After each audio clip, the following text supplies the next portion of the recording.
I don't know why. Excuse me while I kiss this guy. Sorry for the drum fills. I loved it. It added something. There was something missing in that little pocket, and you gave it to us.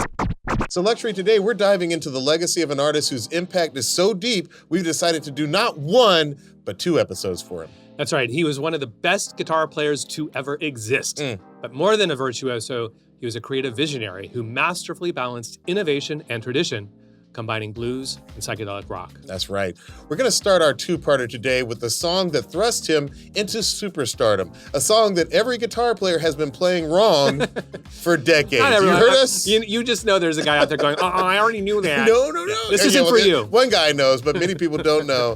We're going to get into it. We're talking one song, and that song is Purple Haze by Jimi Hendrix.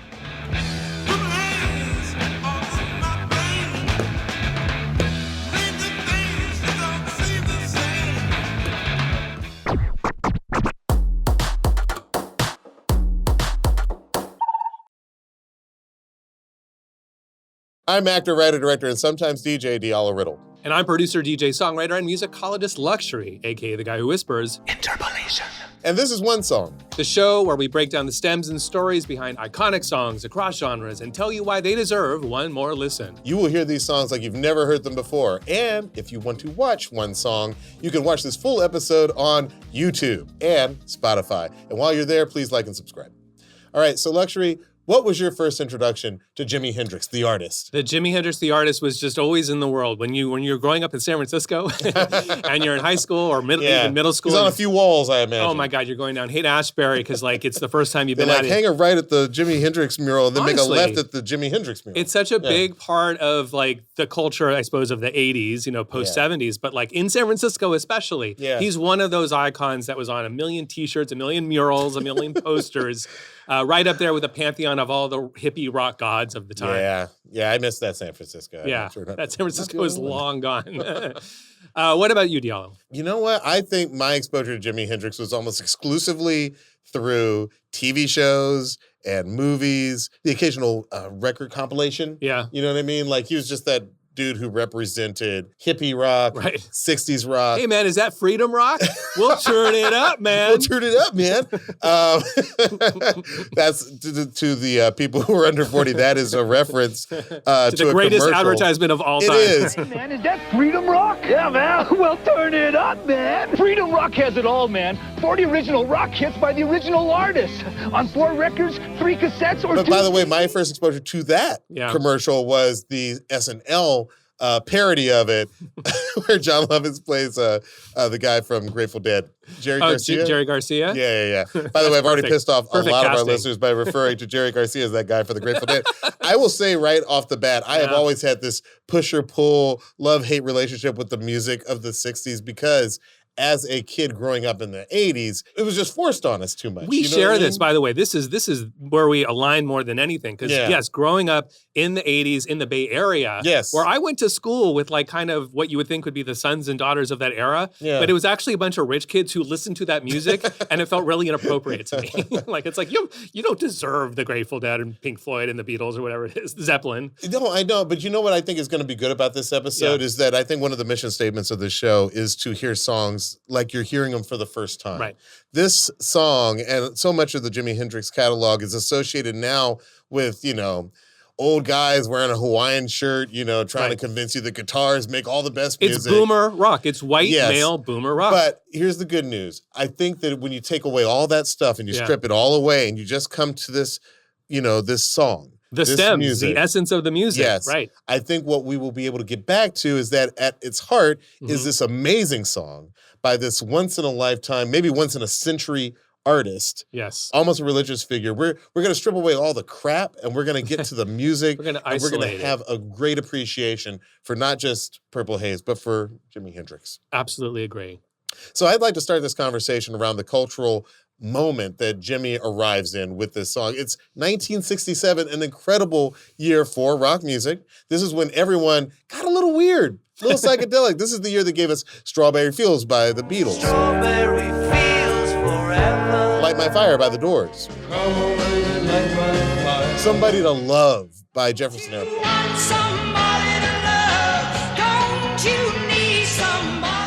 Francisco's own. Mm-hmm. That's right. The baby boomers were booming. I mean, you're in San Francisco, really only 20 years removed from the Summer of Love. Mm-hmm. You're absolutely right. 1967 was the Summer of Love, the famous kind of like iconic moment where everything coalesces perfectly. And everything since then for boomers has been downhill in the sort of like, mythology of the time. Another thing about growing up in the 80s, that nothing was lamer than hippies, hippie culture. We grew up in a time of Reagan, and that was like the quickest diss. It was just like, oh, what a bunch of hippies. Our cynicism came from the fact that we lived through, those 20 years in between 67 and the 80s, Reagan had happened, and so many of these boomers had grown up. At the time, the kids of the 60s, I should say, the hippies, had grown up to become just kind of corporate and like create the 80s Reagan culture. Well, if I can jump in here, this is something I actually want to say because I think it relates to right now. Yeah. I think it's very relevant to right now. It's easy to think, because when I was growing up, I was like, well, 1967 leads into 1968. I was like, if everybody was a hippie, how did Nixon get elected in 1968? That's because when we look back on a year,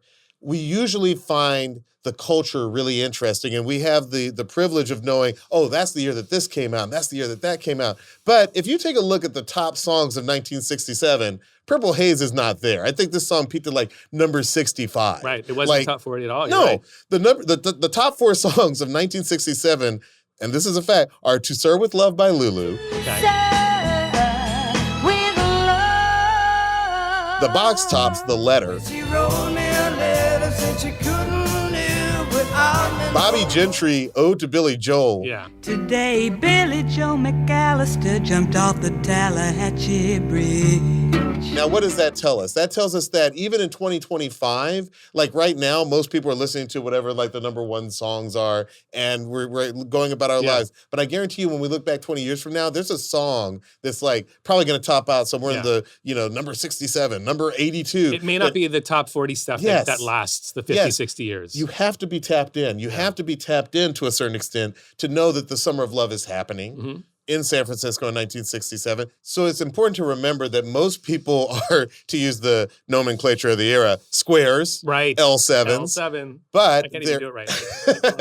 I love L7. We love that band. That's a great band. But the hippie counterculture is happening. And by the way, it's so centered in the Haight-Ashbury district of your hometown, San Francisco. And there's this huge event in Northern California. Down the coast in Monterey, yeah.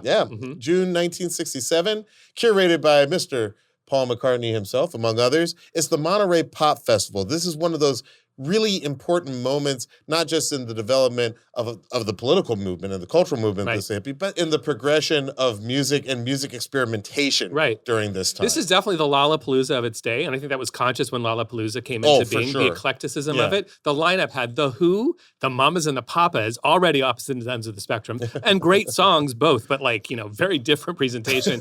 Eric Burdon and the Animals, Jefferson Airplane, The Grateful Dead, The Byrds, even Otis Redding, and even Booker T and the MGs. This is amazing. Insane. This would be like if we had, I guess, Turnstile and Sabrina Carpenter and, and Kendrick Lamar. Like, what an insane lineup that would have been. It would have been insane. Insane. And not everybody knows about the Monterey Pop Festival. In some ways, Monterey gets overshadowed in our conversation nowadays by Woodstock, but Monterey really did go first. It did go first. And it's the American debut of the Jimi Hendrix Experience. Now, it's important to note that Jimmy's pretty much unknown at this point. He's played for a lot of people.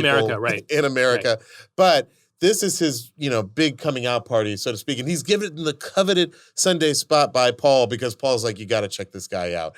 And it can't be underscored enough that this is a career-breaking moment, not just because he's on a lineup with all these amazing bands, but because he blows all these amazing bands and their members out of the water with an epic, historic performance that ends with him literally lighting his guitar on fire. That's right. Pete Townsend of The Who tells this incredible story, because you have to remember, so what we're going to talk about a lot in this episode is how Jimi Hendrix brings together a lot of things from the blues to performance techniques that had been done maybe bits and pieces here and there, but when he does it, he transforms all of it together in a blaze of glory in a sense. It's like the original version of Star Wars. That's it was a postmodern mess, but it all came together and it made sense. Right, because at the time, The Who was blowing up amps on stage, smashing guitars. That was their thing. Great footage of them blowing stuff up on TV, they were known for on the Smothers Brothers. And they don't want to follow Hendrix because they're coming from England, where we're going to get into this. Revered, he's already revered in England. Backstage, Pete Townsend and Jimi Hendrix have a conversation about who wants to go on and follow up on the other one. No one wants to follow the other one. So Jimi Hendrix, according to Pete Townsend's telling, won't take no for an answer. He insists the Who go first, knowing that whatever they do, he's going to upstage. And sure enough, when he gets on stage, he pulls out all the stops. He's doing the teeth playing. He's doing the behind the head playing. Yeah. He's on the ground. And famously, he takes a match and kerosene and lights the guitar on fire for one of the most iconic moments in captured in a photo. Concert footage history. Yeah. Let's have a look at this iconic performance. Yeah, audio listeners, you won't see this. Watch us on YouTube. Everybody else, enjoy this clip of this classic performance.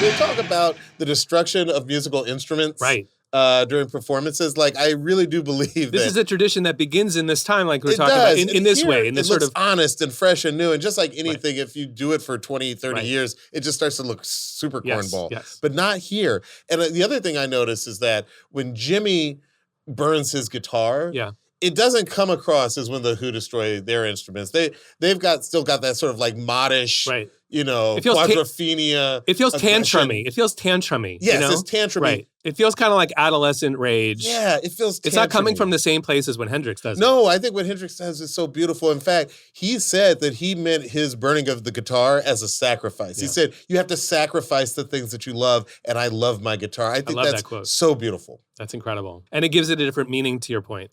So it's not just a matter of who's going to upstage who, although that was part of it.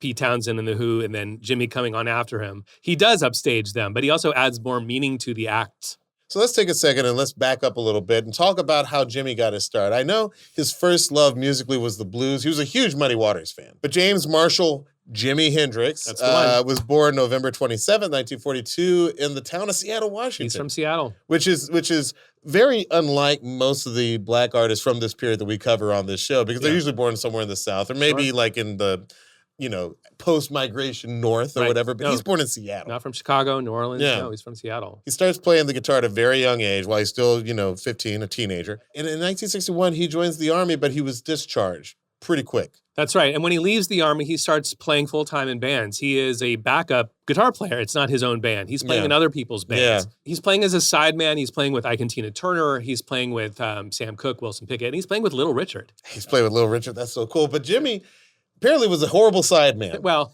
this happens. His heart wasn't in it. His heart wasn't in it. And it's hard to be creative sometimes in that position. I've been an assistant. I've met assistants. Sometimes I'll be like, you're a terrible assistant, but I read your script and you're a really good writer. Yeah. And that happens sometimes. I always tell my old boss, I'm like, I was a terrible assistant. I apologize, Brett. But but I was meant to be doing other things. Right. Jimmy was meant to be doing other things because as a sideman, he always wanted to elaborate and experiment. And they're just like, just play the part, Jimmy. Yeah. God damn it.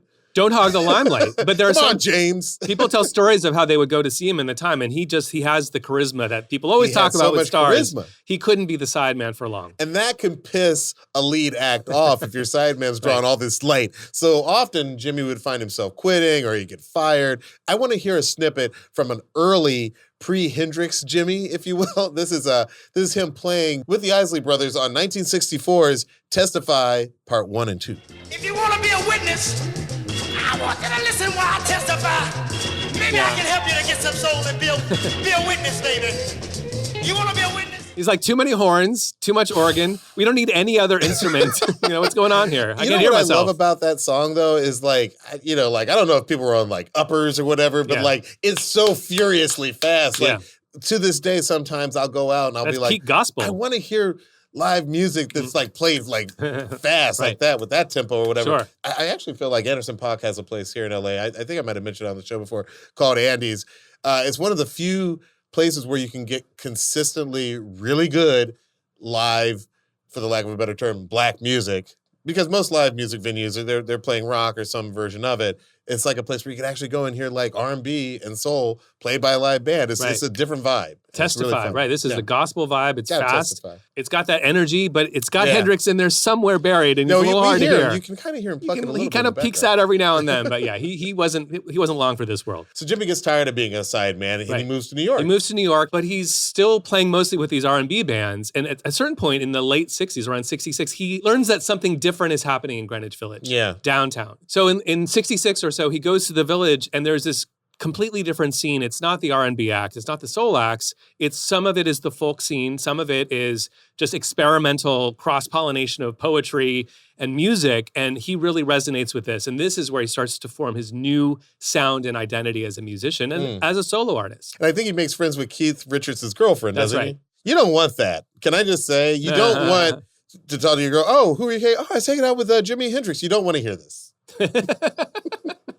It's not good news, guys.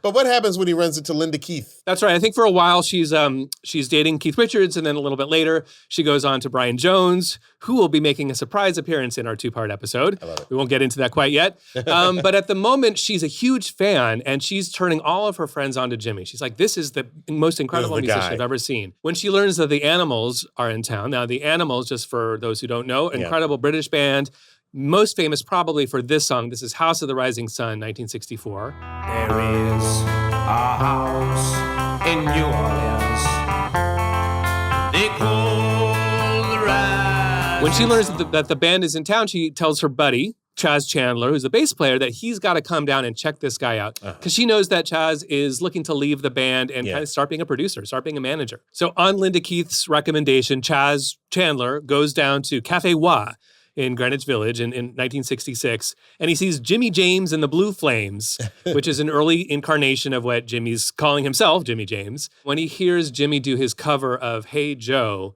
his mind is blown. He hears what Linda hears, and he sees something in this kid and decides he wants to get on board and see if he can't take him to the next level. And I'll admit, I didn't know that Hey Joe had been recorded before. I mean, like, I associate Hey Joe with Jimmy. Yeah, no, Jimmy made it his own, but it is an old folk blues song. It's from the blues tradition. It's authorless, so to speak. And a lot of people have covered this. Frank Zappa, The Byrds, Patti Smith. Right. There's a wonderfully contentious who recorded it first and who heard it from who discussion going on in the Wikipedia page about this. The Byrds heard it first and the Leaves got it from them. Let's just listen to the Leaves version, which we know to be one of the earliest recordings from 1965. Great. Hey Joe. Ooh. Oh, is that a horn or harmonica? That's a sharp harmonica. Oh, wow. Hey, Joe, where you going with that gun in your hand? Can I say, I actually like this. Yeah, it's a good version. I'm a fan of mid-60s garage rock. We love like this the stuff. Seeds. That's right. Or what about, so the Seeds? We love all the nugget stuff, all the garage rock stuff totally. from the mid-60s is the best. Oh, we love it, yeah. Not bad. Now, let's hear a bit of the Jimmy version. Hey, Joe. Hey, Joe. Where you going with that gun in your hand? Little Led Zeppelin riff there. Whole lot of love. Is that intentional? I mean, I just hear a similarity, and we know Jimmy was listening. When did Whole Lot of Love come out? A Whole Lot of Love comes later. Like Whole Lot of Love is 69, I think. Top of 69. Holy yeah, recorded. shite. I think recorded 68. So we think they might have heard that. I mean, there is no doubt. Jimmy Page from Led Zeppelin definitely heard this version. He must definitely love Jimi Hendrix. Yes, and he loved that riff because it's Whole Lot of Love. Do-do-do-do-do.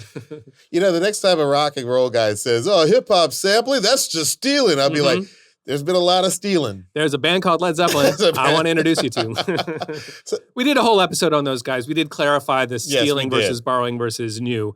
But, you know, it's all in the mix. This is a shared tradition, a blues tradition. Yeah. My guess is that when Hendrix heard Page's version, he's like, sounds familiar, but we're all kind of borrowing from each other. Yeah. The other thing that's obvious to the ear is that, like, Jimmy loves the blues. Yes. And this feels like the blues. He slows it down. Yeah. It's not garage rock fast or aggressive. Yeah. Like, he's just like, hey, Joe. Like, this is his version. And the atmosphere added by the vocals, the background vocals, it gives it such a, like, melancholy, like, appropriate to the song. Totally. Which, frankly, the song's about where you're going with that gun in your hand, shooting your old lady. It being kind of I don't think I heard one lyric on the latest version. I don't think I caught any lyric. I love the vibe. Did not hear one lyric. The storytelling is a little out the window. And one thing that Jimmy brings to a lot of the songs, one of the contributions he makes is how there's this fluid, seamless, lyrical, melodic sound storytelling connection. Yeah. It really is all embedded there in the recording. So I feel the darkness of the lyric a little more personally in the Hendrix version. I love it. So this more bluesy version of the song goes on to be a hit in the United Kingdom in 1966, charting at number 2. Shout out to those BBC and just those British DJs for picking up on what was bubbling underneath the surface in the swinging London days. That's right, but it doesn't make much of a dent in the U.S. Jimmy is very, very widely known and popular and revered in England, but he's almost an unknown in the U.S., except to the heads, of course, who are like, got their ear to the ground and the up and coming. Thank God, the British start, falling in love with Jimmy. And it really does make me wonder if there is a version of this story where Jimmy could have made it in the US first. I don't think so. You see, we see this across so many genres. The British typically appreciate what's going on in Black culture, especially our music culture, before the mainstream white culture does here in the States. Like we've seen it in rock, in soul, in hip hop. We just did an episode about house. It's always the British and the Swedes, ironically, who are like, oh, what are those, Black guys doing over there? I don't know why I went to a British accent. Sound like Eddie Murphy doing, we're going to kick Clarence out of the group and steal all his good ideas. Another SNL reference. Didn't know there were going to be 2 SNL references. The 60s in England, the 60s from the Beatles and the Stones and the Who and Cream. Yes. All of these white male British acts that are doing American blues translated into British English. And by the way, the Black artists here, it's almost like a catch-22 for them because on the one hand, they have fans who are appreciating them. Yeah. We talked on the Supremes episode how the Supremes did really well, as a girl group in the UK. At the same time, when the British invasion starts, a lot of the Black musicians, especially one in Motown, are like, they're just doing Black music. Yeah. Why can't we do our music and sound like that? Why do you think American blues music landed so differently and was received so differently in the UK than in America? Listen, man. I mean, I think number one is our country's history. We have a long, tortured history of race and racism. You still have people who don't want to accept the fact that racism even existed. And they try to erase that from the history books and from the public conversation. And quite honestly, some of it is proximity, not just in terms of geography, but time. Like in the 60s, there were plenty of, white male gatekeepers who were like, why can't everybody sing like Sammy Davis Jr.? In the 80s, they were like, why can't they sing like the blues anymore? Like it's never enough for Black music to just be where it is in that moment. Like it seems like a lot of times people always wanted to sound like what it sounded like 20 years ago. Even right now, people are like, why doesn't hip hop sound like the 90s anymore? Like, no, just let the music go, let it progress, and let it have its fun. It's so interesting you say that because in this 1973 documentary, his roommates, Jimmy's ex-roommates, are interviewed. They're so wonderful, these twin brothers. And they talk about how Jimmy was really insecure about how he was perceived among his American Black friends. Absolutely, community. So what he was doing was so out there and different and innovative. He recognized that maybe it wasn't being received how he would have hoped, which is he wanted it to be received. And he wanted it to be received. That's a good point. And this is part of maybe why he said yes to Chaz Chandler, inviting him to England to give him a start there. On top of that, I think it's a matter of proximity. Your neighbor can piss you off. You know what I mean? You can hate the guy who lives on the other side of town or across the train tracks way easier when it's somebody who's a whole continent away. Right. You know what I mean? I always think that's why, like, when you go to, like, places like Canada or even Seattle, where Jimmy's from, like, there's a greater acceptance of Black people and Black artistry and Black genius in a way that's not going to happen in Mississippi, where even to this day, like, people don't realize Mississippi has per capita the most Black people, but look at how tortured that relationship is down there between white and Black versus, Vancouver, where it's cool, baby. Yeah. You know what I mean? Like, right. So there is a certain thing called proximity that I think that's taking place here. It's hard not to, I think that's so interesting to hear you analyze like that. And it's hard not to see that as being a way that Jimmy is treated differently in a positive way. I think there's a story that Pete Townsend talks about how he has a rivalry with Eric Clapton. He tells this great story in the Jimi Hendrix documentary from '73, which I recommend. Yeah. But he basically tells this story about how when Jimmy comes to town, Clapton calls him out of the blue. They've never spoken before. They're not friends. And they have a rivalry. They're two of the greatest, most well-known white male guitarists of the mid-'60s British blues moment that's being had. Clapton's the god. but Jimmy's the new god coming to town. They go to the movies together. They start talking. This is their first like hang. Yeah. And they bond over Jimi Hendrix. And it sounds like from the telling, they're kind of gauging whether the other one is threatened by Jimmy or maybe they're threatened by each other, but they can use their appreciation of Jimmy to kind of bond over it. It's such an interesting story. And to me, the telling has something to do with Jimmy being better than both of them, but he's from America. So it's like, oh, it's kind of tolerable. It's kind of okay for us because it's not just you down the street. There's this Freud language. Freud says the narcissism of minor difference. Yes. The guy who looks like you but has a slightly better corner office and you got your cubicle bothers you a lot more that makes so much than sense. Someone who's much different from you. I do think ultimately Chaz and the British scene co-signing on what Jimmy was doing was critical. Not only for his success over there, but definitely for his success coming back over to the States. You're absolutely right. And the first thing that Chaz does that helps propel him to superstardom is finds him his band, the Jimi Hendrix Experience. They have tryouts and Noel Redding on bass and Mitch Mitchell on drums, this incredible trio, the power trio that become the Jimi Hendrix Experience. These are British men that he brings into the equation. So it's really in England that the foundation for Jimmy's career begins with the musicians and also the manager and the opportunities that he gets. Jimmy's timing, can I just say, is impeccable because he arrives in London just in time for Swing in London. Mm-hmm. You know what I mean? Like London's like the best place for Jimmy to like find his tribe, so to speak. They love him there, and he's really appreciated as an artist, and then all the guitar players are in awe of him. So with the success of Hey Joe and his rising star in the UK, Jimmy and his new band, the Jimi Hendrix Experience, sets out to record the album Are You Experienced, which will contain a song that we're talking about today, Purple Haze. We're going to take a quick break, and when we get back, we're going to dive deep into the stems and reveal the guitar part that everyone has been playing wrong. That's right, you've been playing it wrong. Is Jimmy playing the devil's interval? Do you know what the devil's interval is? We'll tell you what it is, and you'll find out if something else is going on there when we get back.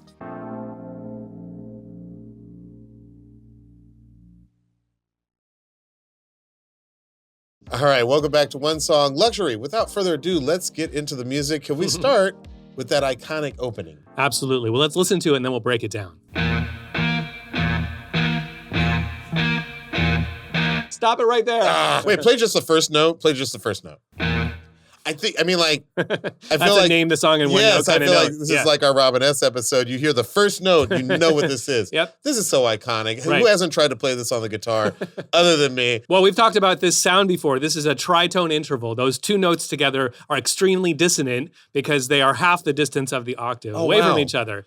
As if you listen to Don Penn, No, No, No, it's two stacked minor thirds. If you go back to Lady Gaga, Poker Face, we talked about it then too. It's the same interval. And what do we know it as sometimes? The devil's interval? That's right. Why is it called the devil's interval? So it's funny because when I was Is this like how everybody does this at rock concerts, even though they're like a 40-year-old accountant? When I was growing up as a musician, guitar player, fan of metal, yeah, it was sort of known, but later found to be, I think, not true, that like the church banned this interval. I didn't know. I don't think the church, I think it's not the case, but you won't find it that often in early music, but not never. But it was considered to summon the devil because it was the most dissonant thing you could play is those two notes together. Again, it's either a diminished fifth or an augmented fourth. It's half the distance of the entire of the scale, basically.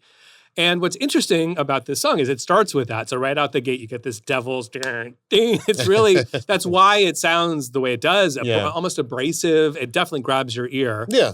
What was interesting as I was getting into the stems, I never knew, and I think a lot of people who've been playing it for years, I will now reveal to you that I've been playing it wrong all this time. Wait, you're telling me this is not just Jimmy hitting that note? It's not Jimmy playing the interval. He's not playing the two notes at once. I think you might have just blown my mind. Can you tell us what that means? Sure. Well, dissonance is always in the eye of the listener, and it's always contextual. So dissonance in this case is because these two notes together are, quote unquote, they don't sound right. They sound like they rub. They sound maybe abrasive. They sound a little harsh. Well, here are the two notes, and I'll play it in the same key that Jimmy did. This is the diminished fifth, which would be a B flat, at the same time as the E, which is the root note. Now, when you play them together, you get this. Right Right? It sounds a little evil. It's summoning the devil. The devil is coming to HARTBEAT Studios right now. So what I thought he was playing, and I think a lot of guitar players I've seen online, I've seen people, doing covers, it sounds like he's playing this.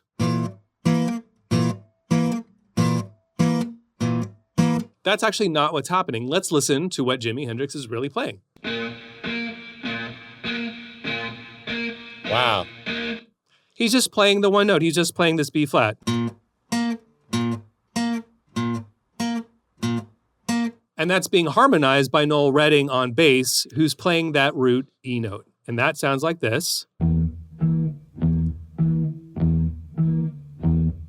there's either some bleed in there, because this was a 4-track recording originally that got bounced multiple times. And in the process, there was probably some bleed. It's possible that Noel might be playing a subtle, but I think what's really happening is he's playing the E, because when you see them live, you'll just see now you'll note Noel's fingers are playing. And here they are together. We had Jimmy with the B flat and Noel with the E. So I'll start with Jimmy and then I'll add Noel.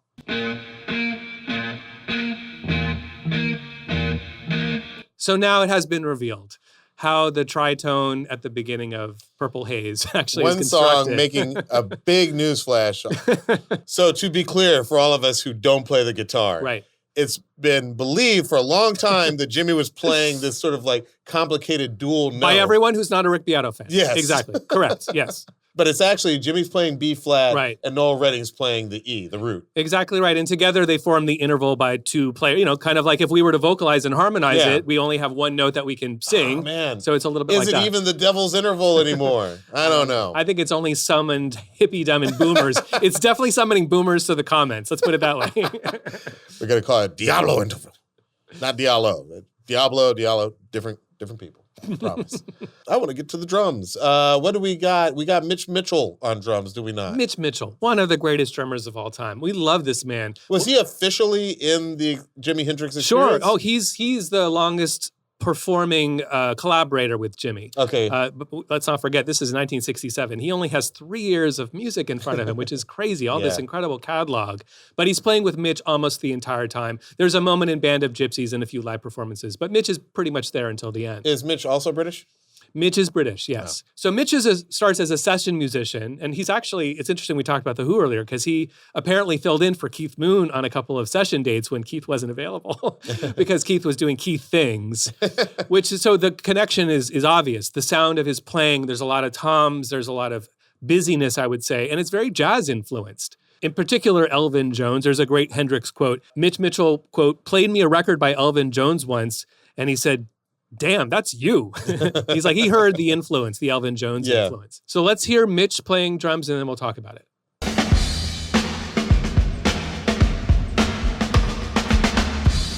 All those fills. The fills. And no cymbals, actually. That's interesting. He's playing the crash. He's playing the crash. He brings in the cymbals like once a measure, right? He's hitting that crash every 2 bars, 3, 4, 2. Every 2 bars, he's hitting the crash. Okay. But in this section, at least, he's not hitting a hi-hat or a ride cymbal. Right. He's not keeping time with an eighth or quarter note. He's just playing kick and snare, throwing in a lot of syncopation. Yes. And of course, those iconic fills. The fills are great because the fills it never sounds quite the same every time. It feels like every time he's doing a slightly different fill. It's exciting, and it adds an air of, to your point, uncertainty and almost chaos right underneath it all. It's so exciting. He's one of my favorite By the way, drummers. when we were playing this in the studio, I noticed that you would think we would both be doing air guitar. Yeah. And we're both doing like the drums. Yeah. Like, we're like, That's right, because they're so, and getting it wrong personally almost every time. Like, yes, I'm you never quite know what he's going to do. Predicting his fill. That's an unpredictable fill. That's an unpredictable fill. Here he is in the turnaround right after the "Excuse Me While I Kiss the Sky" part, which is actually a 3-bar section. The "Kiss the Sky" moment, everything's kind of stops and is floating, and then we get this 2-bar fill, Mitch Mitchell. And it sounds so loud, too. You hear the room. You hear the room. The reverb of the room. You hear the room. And listen, this gets towards like where hippie culture is like freaking killing it. Killing it, right. It's so unpredictable. Mm-hmm. There's a certain like monstrosity of a freedom going on with what, like, just, hey, drummer, just give me a fill. Yeah. But just give me the energy that we're trying to convey. And never do it the same way twice. Never do it the same way twice. Yeah. That part really works. Yeah. And it's even as a guy who loves drum machines and music that comes out of computers, even I recognize why this is special. And there's a little bit of a swing he gives it. It's not literally da, da, da, da, but he gives it a little bit of a, the pulse is not a straight eighth pulse. Yeah. But what he's choosing to do is so much more free flowing, and it's not literally a jazz rhythm. It's not literally swing, but it's swinging. This is swing in London. He's playing a little bit of a swinging beat here. So in the bridge towards the end, he does some of these really gorgeous drum fills. I'll play them for you, and then I'll add some context.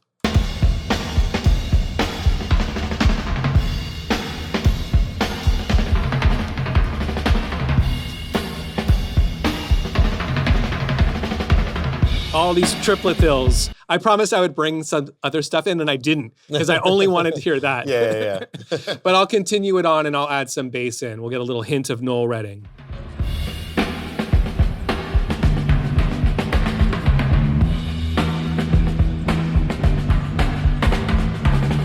Okay, so we alluded to Noel Redding, and this is my Noel Redding tribute here today. Another British white man who's playing with Jimi in the Experience. Just to make the point really explicit, this is a power trio. There's only 3 musicians making this music. That's great. And there's nobody on keys. Nobody's on keys. There's not a second guitar player. Right.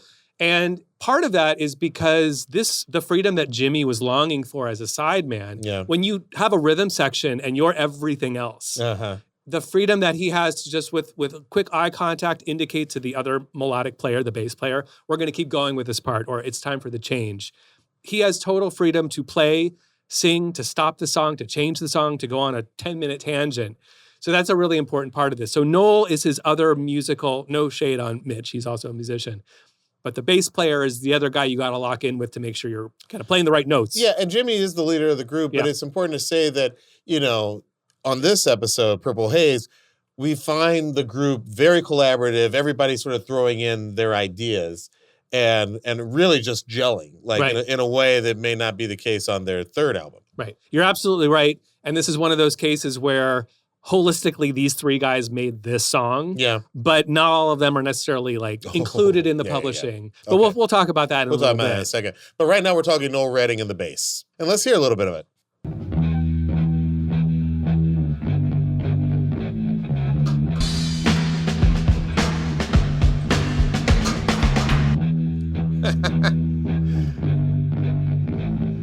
Just holding it down. It should be said, by the way, that Noel Redding was a guitar player. And when he came down to the audition, he didn't realize that he would be auditioning for bass. Oh, wow. But it just happened on the spot, and they loved the cut of his jib, so they hired him. Can I just say, this is almost the opposite of, we've talked about the Beatles so much, but it's almost the opposite. It's usually Paul's doing all this impressive stuff, and Ringo's just holding it down. Yeah. Here, Mitch Mitchell, you were playing that clip. I couldn't help but do some desk drumming. Yeah. And Noel Redding on bass is holding it down. We'll play some of his cooler moments later, but right now he's just locking in. Yeah. A little bit later when Jimmy's soloing like crazy and some of the triplet fills we heard in Mitch's part, this is what Noel's doing. And then I'll start to add some stuff back in.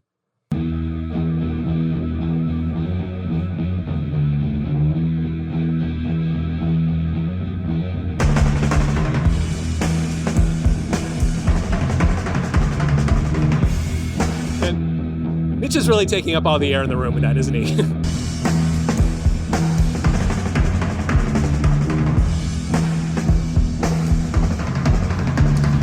Yeah, Mitch is going insane. By the way, Mitch kind of doing what Art Blakey and the jazz. It's all the jazz stuff might have done there. It sounds really good. The bass sounds really muffled. Is that to highlight? Was that intentional? It's 1967 technology right now, and they're innovating in a huge way. But they're still on 4 tracks. By the way, that's in England. In America, they have 8 tracks. Yeah, and the engineers in Britain are sort of jealous of that. But they're limitations. Frank Sinatra's recording on 8 tracks at Capitol Records. He's just I want to hear them strings, baby. Part of what we're hearing when we isolate the bass is that recording technology for bass hasn't gotten to where it got to later. Yeah. In fact, this is around the time that when you listen to a lot of the records, you start to hear more bass because just the ability to record those frequencies is a new technology that's enabled by some of the new tools and techniques.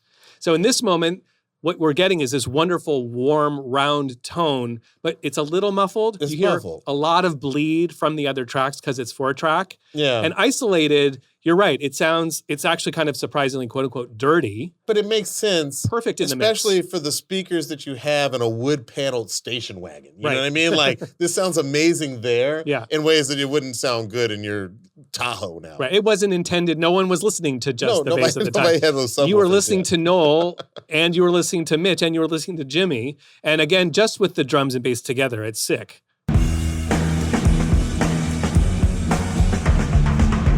And by the way, I have to say, I said the word round. This is a tone that to this day, bass players are trying to recapture. So even though the innovation and the technology has been exceeded, so to speak, this is so desirable. This sounds good. Yeah. It still sounds good to our modern ears. And by the way, it's always fun on the show when we have the full multi-tracks to a song that's got a fade out on the recorded version, on the album version. So, and we have something after the fade out? Yeah. We have how the song ends, because they're the band. There's the three of them playing the whole song together. And then at some point they had to go, okay, let's stop. So look, we're going to make news twice today, because guess what?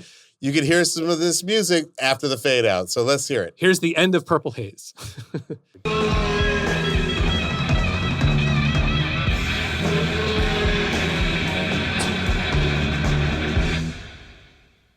That's the end of Purple Haze. Wow. You've heard it here first. You heard it here on One Song First. So today we're talking about Jimi Hendrix. I don't know that there is anybody who more personifies the term rock star or rock god or whatever you want to call it. Like, it's just like, and specifically the guitar, I feel like everybody from Eric Clapton to Prince to anybody who ever picks up a guitar, they all in some ways have been influenced by this man. So I'm so proud that we have the guitar stems to play for our listeners today. Yes. With Jimmy, we can't go wrong. Yeah. So start us off with whatever part you want to start us off with. All right. Well, right after that tritone, the Devil's riff at the beginning, we hear this classic, iconic melody. Here it is isolated. Jimi Hendrix, Purple Haze.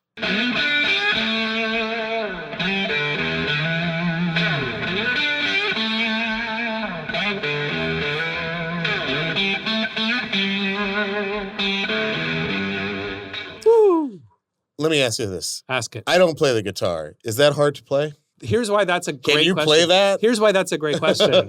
Anyone can play that, quote unquote, but you can't play it like that. Really? And the subtlety of it is because Jimmy was using the guitar like it was part of his body. It was part of his voice. Yeah.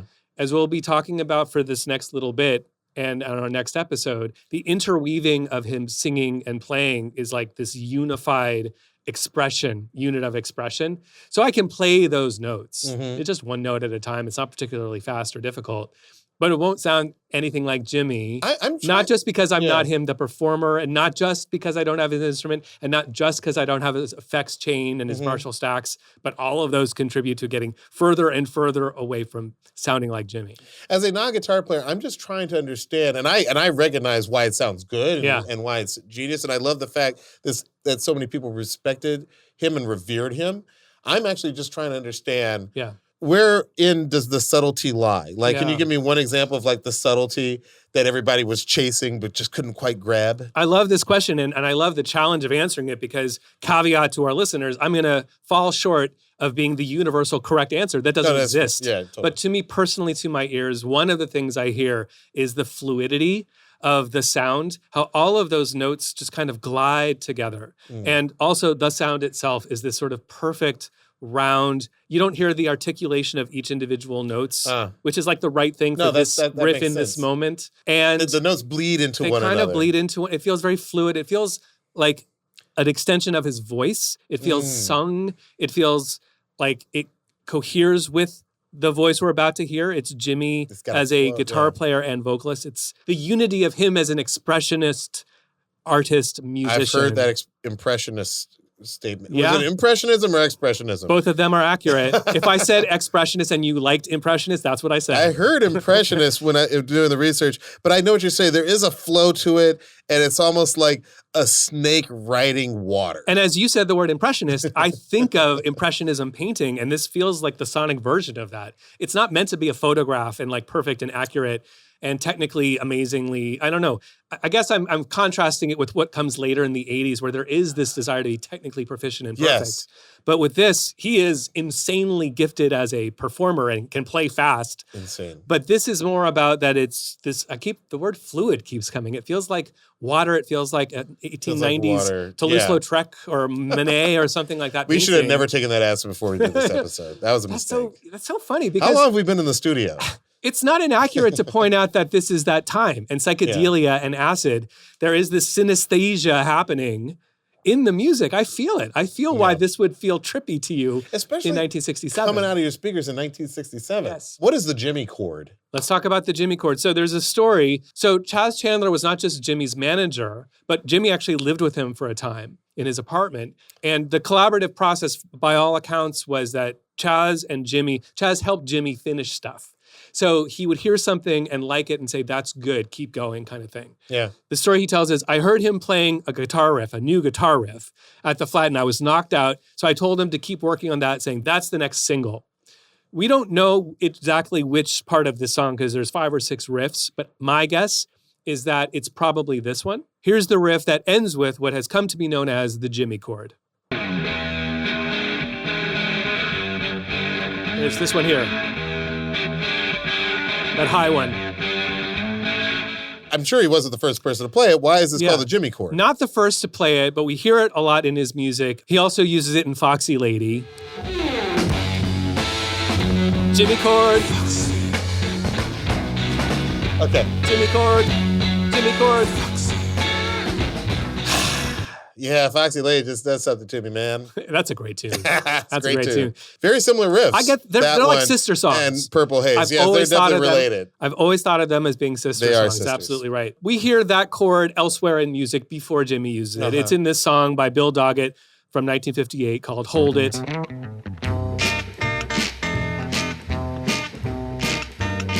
And right the year before, we hear it on not one but 2 Beatles songs, The Word, and this one, very prominently, this is Taxman from 1966.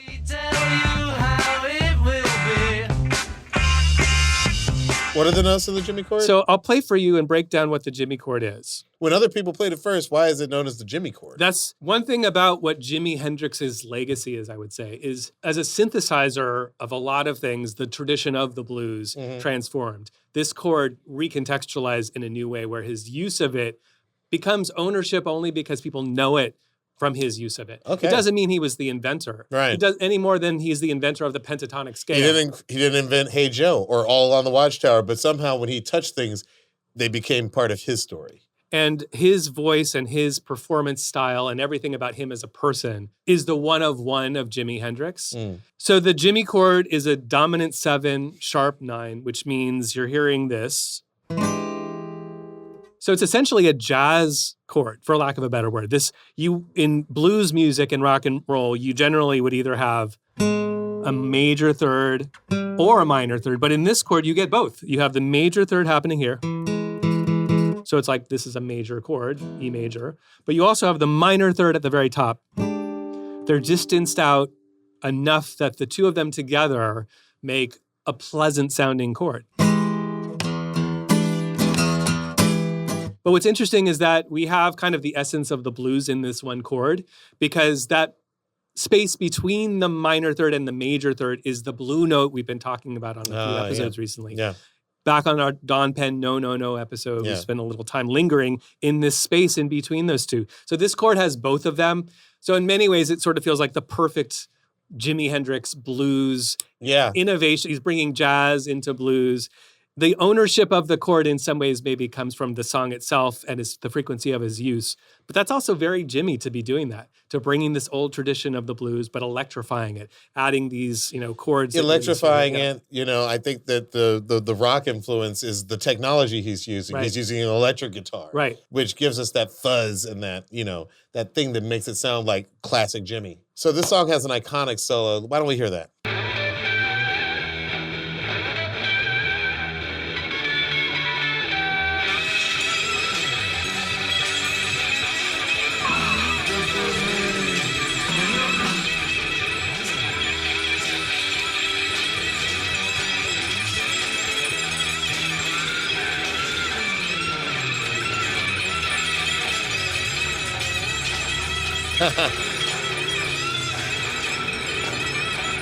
Sounds like they're marching into a wall. Animal House. Yeah.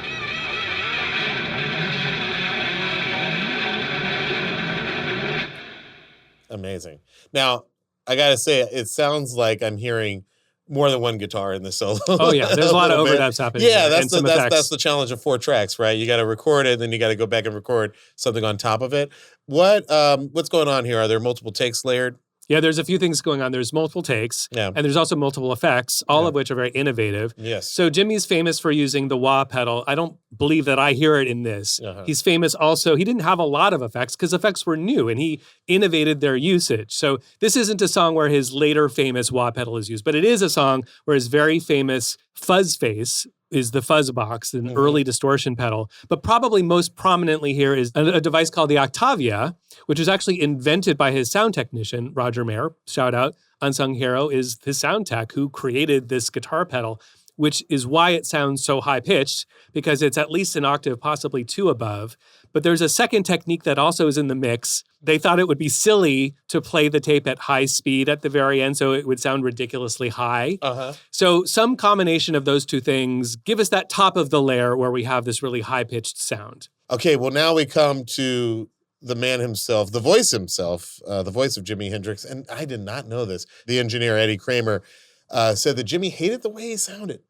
It gives me so much hope. It makes me think that sometimes you can have a good voice and everybody say, hey, you can kind of sing, and you don't feel that way because obviously there are enough egos and there's confidence galore in the music world, and some people just come in, I got this. It's good to know that some people can still be they can still be vulnerable. Right, exactly the word I was looking for. Jimmy thought that he had the worst voice in the world, so much so that Kramer actually would turn off all the studio lights except a single one for Jimmy's lyric sheet. And then he built a barrier with screens on 3 sides so that nobody could see what Jimmy was doing when he was recording his vocals. Isn't that crazy? This is Jimi Hendrix we're talking about. Yeah, he had such an insecurity about his voice, but he was the most expressive person with everything else he did, from his visual appearance to his guitar playing. But in this one area, he was insecure. He probably only heard where he wasn't able to fully express what he was feeling or wanting to say with his voice, which I think is, with his guitar, he knew how to express it, to a T. And his perfectionism is legendary, but with his voice, he just,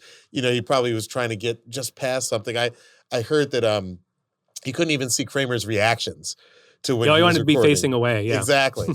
So he would stay behind the screen, but then he'd pop his head out after a take, he'd be like, hey, how did that sound? And Kramer would have to reassure him, Jimmy, it was great, it was great. Let's start with verse number 1.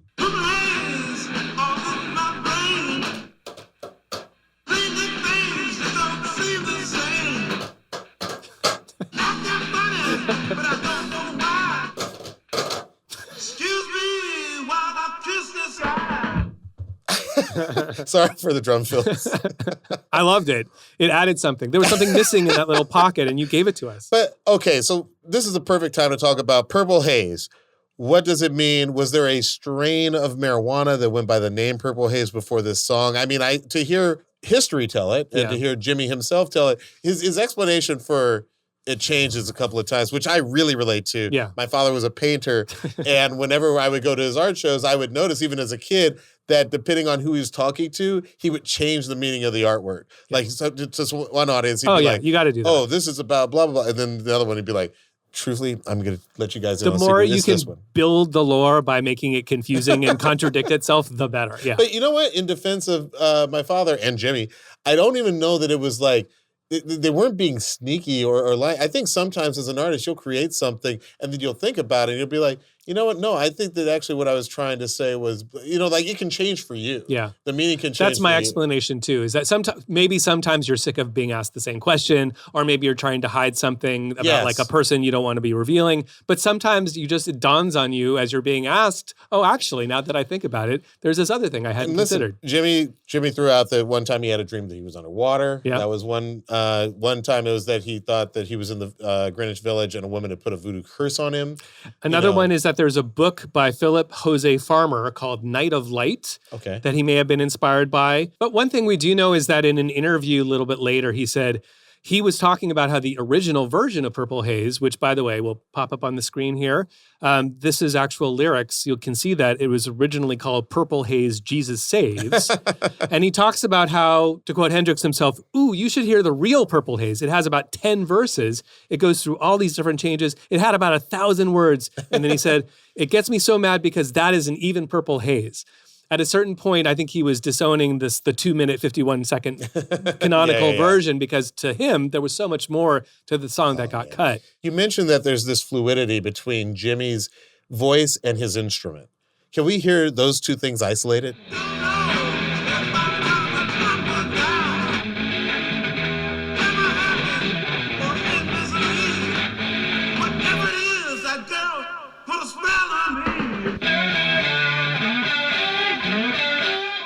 They're going like this. They're like perfectly. I was just going to say they're interweaving. When he stops singing, he starts adding a fill to it. Mm-hmm. So he has one kind of singular melody that's going between his voice and his fingers, between the vocals and the guitar. It's almost hard to hear one without the other, but it was nice hearing one without the other to realize the intricacy of what's going on. And can I just point out that I think my favorite lyric is it tomorrow or just the end of time? It doesn't get any better than that. I feel like there's a head shop somewhere in the world with every single one of these lyrics. But see, I'm so glad that we've tackled this song in this episode because I almost don't want to associate it with, drugs or Nixonian era politics or any of that other stuff. If you just look at it as just a song, it's a freaking unbelievable song. It's true. We've almost...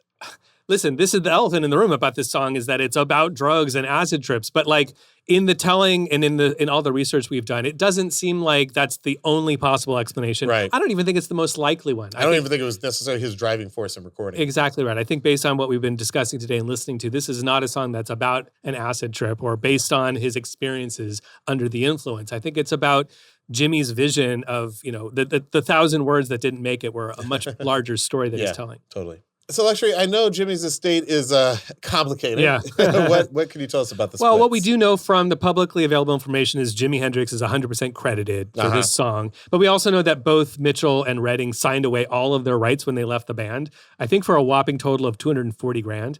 In 1969, 1970, they were given flat dollar amounts of $250,000 forever for any participation in the publishing of anything Jimi Hendrix. Well, but here's my other question. Who is the estate of Jimi Hendrix at this point? I know he has a son. Is that the estate? I believe it is because it was Al for a while until he passed away. His father, James Al Hendrix, was the sole heir to the estate until he passed away. And now the Hendrix name, image, likeness, and copyrights, all those trademarks, everything is part of the, quote, Experience Hendrix LLC. Okay. I don't really know who's a part of that, but, I mean, we do know that Jimmy did have a son. Yeah, but neither Noel Redding nor Mitch Mitchell or their estates, or their heirs get anything from any of this music, Okay, well, after listening to these stems, I have to ask you, what is your take on what made Jimmy just particularly innovative at this point, at this beginning point of the Jimi Hendrix experience? Because, it does feel like he was interpreting the blues differently than groups like the Rolling Stones. Yeah. What say you? I think that what we've heard today is when you listen to Jimi Hendrix as a guitar player and as a vocalist, and you hear the sound and you hear the seamlessness of performance and the innovation of things we've never heard before, not in this way, in 1967. You're right to point out that some of this had existed before. There's the pentatonic scale that's at the heart of the blues. Everyone was using that in all the groups you mentioned, but Jimmy's version of it was Jimmy's voice. Jimmy's voice was literally his vocals and also his fingers on the guitar and his teeth on the guitar for that matter and every other way he played the guitar. Sometimes his teeth on the stage. Sometimes his teeth on the stage. I think that Jimi Hendrix as a unique performer, it's impossible to give a perfect isolated description of why he was the way he was and why he was so innovative. But to this day, the power of Jimi Hendrix's music, I think to this day, 9 out of 10 guitar players will cite him as their number one or their top 3, for Christ's sake, because his voice was so one of one, so singular and so special and so emotive, and you can't put your finger on it. There's no perfect, easy way to summarize him. That's my best way to answer an impossible question, but I'm going to ask you the same impossible question.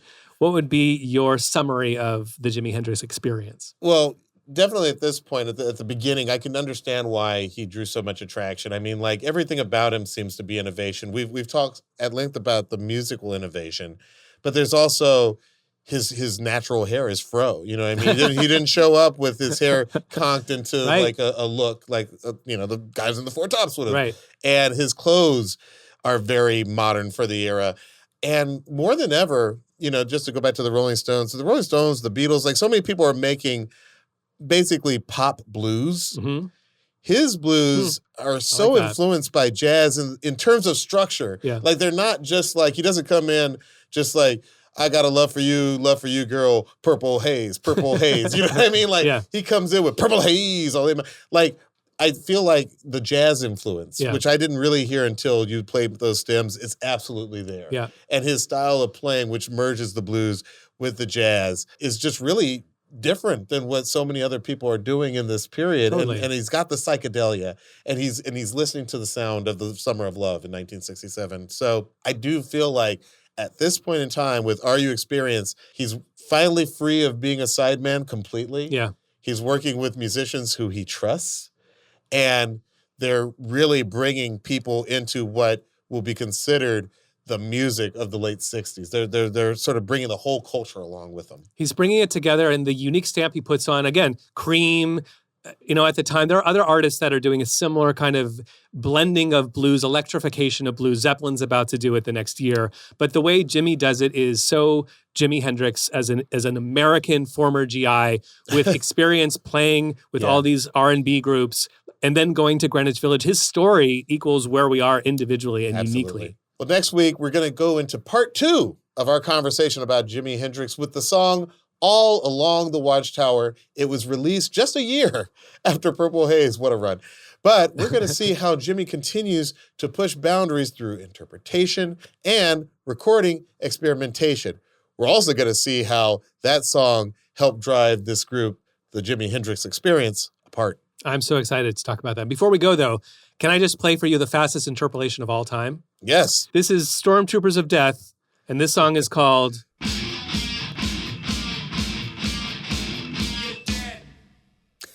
The Ballad of Jimi Hendrix by Stormtroopers of Death. I love it. As always, you can find us on Instagram and TikTok. You can find me on Instagram at DIALLO and on TikTok at Diallo Riddle. And you can find me on Instagram, LUXXURY, and on TikTok at LuxuryXX. And you can also follow at One Song Podcast on Instagram and TikTok for exclusive content. You can also watch full episodes of One Song on YouTube. I see more and more of y'all doing it on YouTube and Spotify. Just search for One Song Podcast. We'd love it if you like and subscribe. Also, be sure to check out the One Song Spotify playlist for all of the songs we discuss in our episodes. You can find the link in our episode description. And if you've made it this far, that means you probably like this podcast. So please don't forget to give us 5 stars, leave a review, and share us with someone who you think would like the show. It really helps keep the show going. All right, Luxury, help me in this thing. I'm producer, DJ, songwriter, and musicologist Luxury. And I'm actor, writer, director, and sometimes DJ Diallo Riddle. And this is One Song. We'll see you next time. This episode is produced by Melissa Dueñas. Our video editor is Casey Simonson. Our associate producer is Jeremy Bimbo. Mixing by Michael Hardman and engineering by Eric Hicks. Production supervision by Razak Boykin. Additional production support from Z Taylor. The show is executive produced by Kevin Hart, Mike Stein, Brian Smiley, Eric Eddings, Eric Weil, and Leslie Guam in beautiful Hollywood, California.